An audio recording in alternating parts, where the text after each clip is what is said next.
ဩဂုတ်လ15ရက်နေ့ကအထူးဒေသမိခင်နေ့ကလေးဆောင်ရှောက်ရဲ့တင်သည်စီလူခဲမိခင်နေ့ကလေးဆောင်ရှောက်ရဲ့တင်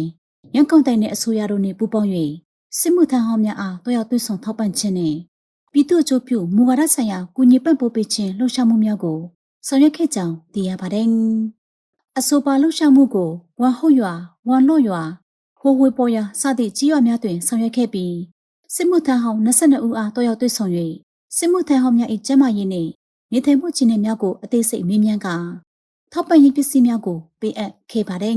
။တချိန်တည်းတွင်ပြည်သူများ၏နေ့စဉ်လူနေမှုဘဝအခက်အခဲများနှင့်တောင်းဆိုချက်များကိုစုဆောင်းရယူ၍ထိရောက်သောကူညီပံ့ပိုးမှုများပြုလုပ်နိုင်ရန်အတွက်အခြေခံကောင်းများတည်ဆောက်နိုင်ခဲ့ပါတယ်။တွေ့ဆုံထောက်ပံ့ပေးသည့်တချိန်တည်းတွင်ပြည်သူ့အကျိုးပြုမူဝါဒများကိုရှင်းလင်းပို့ချပေးခြင်းများလည်းဆောင်ရွက်ခဲ့ကြောင်းအမျိုးသမီးကလေးမိဖွားမှုထောက်ပံ့ခြင်းတက်ကြီးရွယ်အိုများ၏ခံစားခွင့်များမတန်ဆွမ်းသူများအားကူညီဆောင်ရှောက်ရေးစသည့်မူဝါဒများနှင့်သက်ဆိုင်သည့်အကျိုးခံစားခွင့်များကိုရှောက်ထားရန်လိုအပ်ချက်များနှင့်လှုပ်ထုံးလုံးနည်းများအားရှင်းလင်းပြောကြားခဲ့ပြီးတက်ရောက်လာသူများ၏မေးမြန်းချက်များကိုလည်းချက်ချင်းပြန်လည်ဖြေကြားပေးခဲ့သည့်အပြင်အမျိုးသမီးများနှင့်မွေးကင်းစကလေးရှိသောမိသားစုများအတွက်နေ့စဉ်သုံးပစ္စည်းများကိုလည်းဖြန့်ဝေပေးခဲ့ပါတယ်။ယခုတစ်ကြိမ်လှုပ်ရှားမှုသည်ကူညီထောက်ပံ့ခြင်းမူဝါဒများကိုရှင်းလင်းပို့ချခြင်းနှင့်ကူညီပံ့ပိုးခြင်းတို့ကိုတစုတစည်းတည်းဆောင်ရွက်ခဲ့၍